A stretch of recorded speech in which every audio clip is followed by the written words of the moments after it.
Hey guys, if you're a football fan, then you know his name is synonymous with the word busted. But now Lawrence Phillips might be busted for one of the most serious crimes on his already pretty long rap sheet. Here's what happened. We're here at Kern Valley State Prison right now. Phillips is accused of killing his prison cellmate, 37-year-old Damian Soward. Soward was found unresponsive in his cell early Saturday morning. He was transported to the hospital but pronounced dead by 5:30 Sunday night. Now, Phillips was serving a 31-year sentence for a handful of things: domestic violence, corporal injury to a spouse, false imprisonment to a spouse, and vehicle theft, and he has been named the suspect in Soward's death. Now, if you know who Lawrence Phillips is, you know he was a football star. He rushed for 1,800 yards as a sophomore for the national champion Nebraska Cornhuskers back in 1994. He was drafted 6th overall by the St. Louis Rams back in 1996, but he ran into trouble off the field. He was accused of assaulting his girlfriend while he was at Nebraska. He was arrested 3 separate times while he was with the Rams, and he was out of the NFL by 1999. Now, back here at the prison, Phillips has been placed in what's called the Administrative Segregation Unit, and the case is going to be investigated by a handful of people.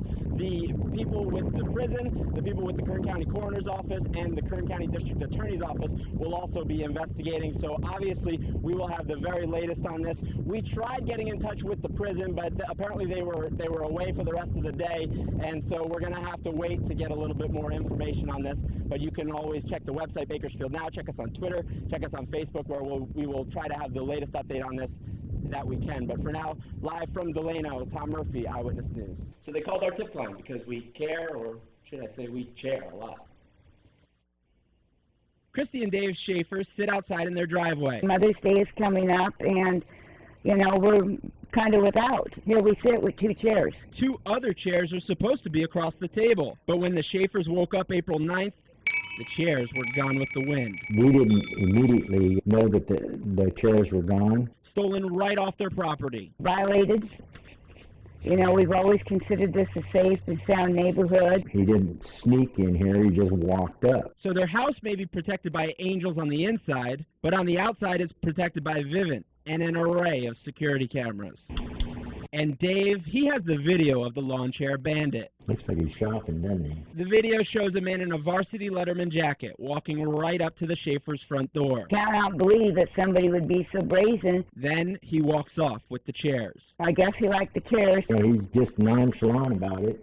Doesn't seem to have any worries in the world. I'm pretty sure he's done this before. So the Schaefers called us, so he can't do it again. We work for everything that we've got. And, you know, to have somebody come in the middle of the night and take it, and, you know, it's just, it makes you sad. With a hope whoever's watching can help. I'm hoping that we get our chairs back. Get my chairs back and enjoy your time in jail. If you think you've seen the lawn chair bandit, give the Bakersfield Police a call. Their number is 327-7111 Miles. Hey guys, I am right in the middle of the I-5 right now near Millix Road, and this is something that I've never seen before, but this is also something that the CHP sergeant that's on scene said he's never seen before. Here's what's happening right this second. You can see behind me, this Toyota Corolla is being towed away right now. Now what happened was the driver and the passenger in that Toyota Corolla were badly injured. The woman passenger, she has major injuries. She's in the most serious condition of anybody involved in this crash. The driver had moderate injuries himself. Now here's what happened, and this is why this is something that quite frankly is out of a horror movie. It's anybody's worst nightmare ever driving along the highway. There was a car hauler that was going northbound on the I-5 around probably 3:30 or so, and a silver Range Rover fell off that car hauler, then went into the median, then crossed over into the southbound lane of the I-5, and that's where that Toyota Corolla then hit that Range Rover, causing major frontal damage to the Corolla. The Range Rover was knocked onto its side, as the video shows. There was nobody in the Range Rover, but there were those 2 people that were in the Toyota Corolla that are pretty badly hurt right now. We spoke to the CHP before and asked them, quite frankly, have you ever seen this before? This is the first that I've seen it in 19 years. I don't know if there was mechanical failure, something broke on the car hauler. We're going to investigate that and try to find out why it came off. Now there you see about 100 yards northbound from where the Toyota Corolla is. You can see the car hauler right there. Now, we're not sure who the driver is. We're not sure where the car hauler was going. We don't know anything as far as who owns that, but obviously those questions will all be answered in the near future. But for now, it's the two people that were in that Toyota Corolla. Major injuries to the female passenger, moderate to major injuries to the male driver. And we're going to continue to stay out here and try to figure out exactly what happened. But it's really unlike anything that we've ever seen before, so we're going to try our best to get the latest. We're tweeting Bakersfield Now. We're on Facebook, bakersfieldnow.com as well. And this is something that we'll continue to monitor. But for now, from I-5, Tom Murphy. Guys, back to you. All right, Tom, thank you. With more for us, Tom. It's still an active scene here in Shafter. We're right across the street from Golden Oaks Elementary School. School was in session earlier today when shots rang out in the alley behind me. That's where Shafter police shot and killed a man dead. Now here's what police told us this afternoon. It was around 12:30. They received a call about a man under the influence of drugs and wielding a knife near the school. He faced off in the alley and pulled out a knife and then approached the officers. Now, that's when the officer then gave the man commands to drop the knife, and fearing for their lives, the officer then fired at the suspect, causing those deadly injuries. Now, it was 3 officers, and then it was that one man with the knife. These are the names of the officers: Sergeant Gustavo Olvera, Officer Alexio Mora, and Officer Anthony Irwin. They're now on administrative leave. Everyone has been out here all day here in Shafter. Witnesses we spoke with also gave us some info. One woman that knows the family of the man that was shot said he came to the school to see his child. Apparently there was a little bit of a custody disagreement between him and his wife. They got into an argument which led to the police being called. Some discrepancy as to how many shots were fired. One man told us between 7 and 9. Another said as many as 11. Told me it was probably a nail gun, and then I looked around that's when I seen the 2 cops running, and I looked around the back and the man was down. Why 11 shots? Where was your tasers? Where is your training at this time? Because no one, it doesn't matter who it is, black or white or Hispanic or illegal, deserves to be shot like a dog. Now, we asked police how many shots exactly were fired. We also asked them if they were able to find a knife on the scene. They're remaining tight-lipped on that information right now. It goes to the Kern County District Attorney's Office, where they will investigate this. But right now, 1 man is dead, 3 officers on administrative leave, and a community asking why. Live from Shafter, Tom Murphy, Eyewitness News. Oh, how are we doing, Kern County, on this Friday afternoon? I hope you are all excited, I should say, for your weekend. Aaron Perlman took the Friday afternoon off, so I have the spot start today. I'm coming on the mound, and I am going to give you all the forecast that you need. Let's start with that live look here. When I walked out of my apartment this morning, I like to play a game called Can You See Any Clouds in the Sky? And even right now at around 12:40, still no clouds in the sky. A beautiful Friday afternoon for everybody. Let's take a look at what's going on with that almanac. We still are obviously hitting our low that was above normal today. We haven't hit our high just yet. We expect it to be about 10 degrees above that 75-degree average. Now let's take a look at Bakersfield right now, right to the second, 77 degrees. It is sunny. If our forecast today was a Godfather character, it would be sunny.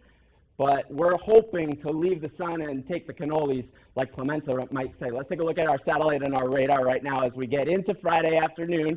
This high-pressure system is going to make its way over to us. And what's that going to lead to? That's going to lead to a weekend warm-up where you're going to have to stretch. You're going to have to get everything out because the warm-up is coming. Make sure you touch your toes. Make sure you have a good warm-up because those temperatures are going to start to heat up as we get into that weekend. Hey, maybe you're planning the Mac and Cheese Festival. Are you planning on going to that? I hope you leave room for your stomach because there's going to be all kinds of mac and cheese at that festival at CSUB on Saturday. A good mac and cheese to me is moist, it's crunchy, and it has just a little bit of kick, just a little bit of heat. We're going to have a lot of bit of heat tomorrow. It's going to be the warmest day of the weekend, 10 degrees above normal today, and even on Sunday, still warm, still sunny.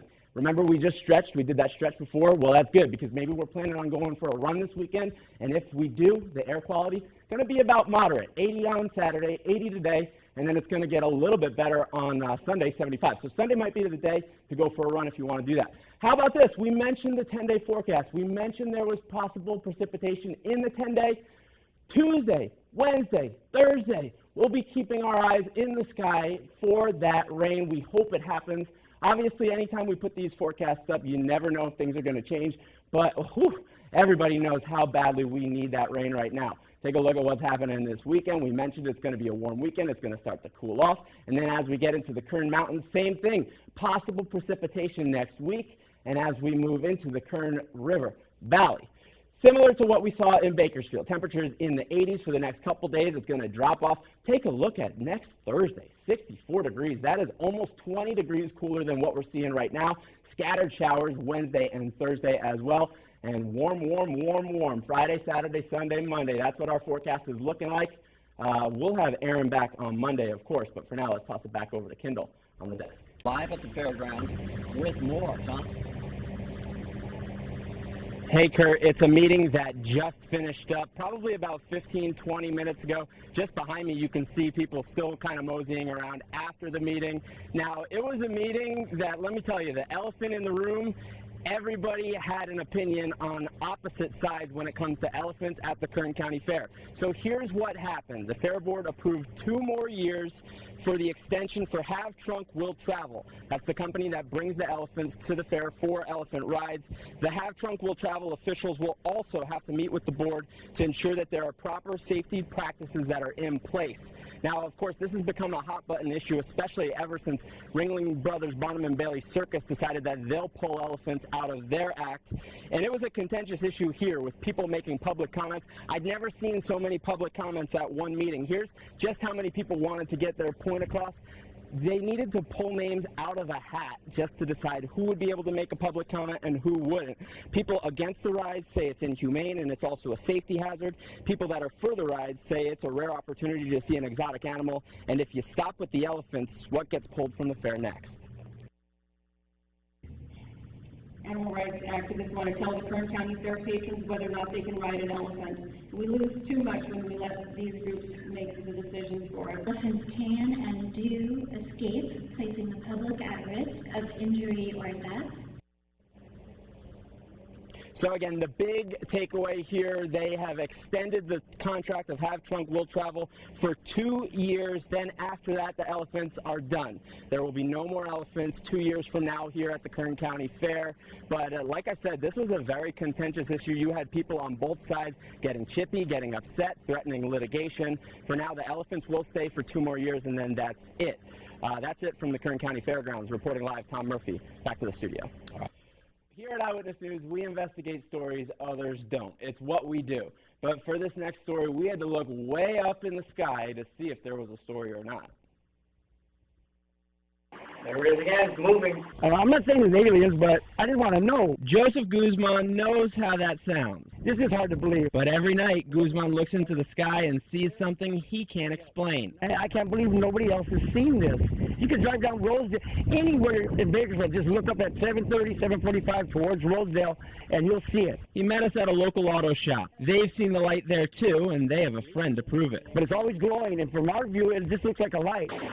So Guzman started shooting video of the unidentified object. And I felt the same way you probably feel.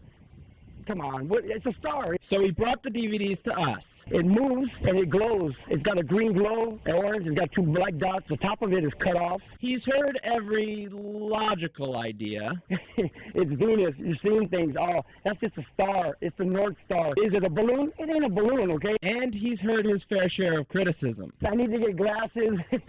I'm seeing things. How did I make that video? He's even asked himself. Am I seeing things or do I have it? Do I have something? With no other explanation, he wonders, has Bakersfield become Area 661? What it is, you know, if it's aliens, hey, great, come on down, you know, let's have a coffee or something, but if it ain't, why is the government watching us? For now, Guzman watches the sky as he watches his back. And after this video airs on 29 News and you guys don't see me for a while, maybe they came down and got me, man. I don't know. I would like to visit them. We admittedly got a little bit of a late start on this story today, so we'll let you know as soon as we hear back from anybody that might know what exactly it is. Courtney, back to you. We begin with breaking news. Delano High School evacuated after a suspicious package is found on campus. That's right. Eyewitness News reporter Tom Murphy is live at the school right now with more. Tom? Hey, Kurt and Courtney, I am at the intersection of Princeton and Cecil, which is right at the corner where Delano High School is. And the school was evacuated earlier, but take a look at what's going on behind me, because right now, obviously, at 5 o'clock, the school day would be over anyway, but the street, Cecil Avenue, that Delano High School is normally located on, is even, you know, more empty than it usually would be, and that's because we had a bomb threat called in today, and something that happened with the Delano High School is basically after around 2:30, the Delano High School notified the Delano Police Department that there was a suspicious backpack possibly containing an explosive device. So the Kern County Sheriff's Department bomb squad is on scene right now. There's a Kern County fire truck here. Cecil Avenue is blocked off near the high school as well. And as of 4:35, so about a half hour ago, the KCSD bomb squad was still in the process of conducting the investigation, and the school site is completely evacuated. There are no injuries reported or anything to student or staff or faculty as well. So, you know, we're going to continue to monitor this. You see what we're looking at right now. We heard from the Delano Police Department moments ago, and they said they plan on meeting with me actually at the Vallarta, which is, you know, even more further down, a couple blocks down that way. So we're going to try to get a little bit more information as soon as we can. For now, Cecil Avenue is blocked off in Delano. Delano High School has been evacuated, but no injuries have been reported despite that suspicious package that was reported. Live in Delano, Tom Murphy, Eyewitness News. Kurt and Courtney, back to you. Always more, Tom. Guys, we are just off of the northbound 99 in between Houghton and Bear Mountain Boulevard. And take a look behind me. It's a deadly start to the weekend here. That silver car knocked against that eucalyptus tree right there, and the driver of that car is dead. Corner. Here's what happened. It was just before 4 o'clock when a witness says that the silver car was in the middle lane, and all of a sudden the car just started to drift to the right. It then lost control and then hit that tree right there, and you can see the damage to the left driver's side. The CHP official that I spoke with said that when they got here, the engine was all the way out of the car, and you can even still see some of the branches that have been knocked off that tree. Here's a little bit more info that we know so far. The victim is late 30s, early 40s. Obviously, it's a little too early to get an exact age on him, but the CHP said he was wearing his seatbelt. He didn't seem to be speeding. It seemed to be that all of a sudden he drifted and hit that tree. They also say that there were no other passengers in the car. There was no hit and run situation either. Traffic is completely unaffected right now. It's 99 is moving fine, but a man is dead and that car pretty badly damaged. We're going to continue to try to get a little bit more information while we can, but for now, from the 99, Tom Murphy, Eyewitness News. Guys, back to you. For us with the latest, Tom. Hey guys, we're here right now, and all that's going on this moment is just the aftermath of a pretty brutal accident. Take a look at what's going on behind me. You can see there are 3 cars involved in this accident, and I'm going to go onto the camera right now and try to show you what I'm seeing.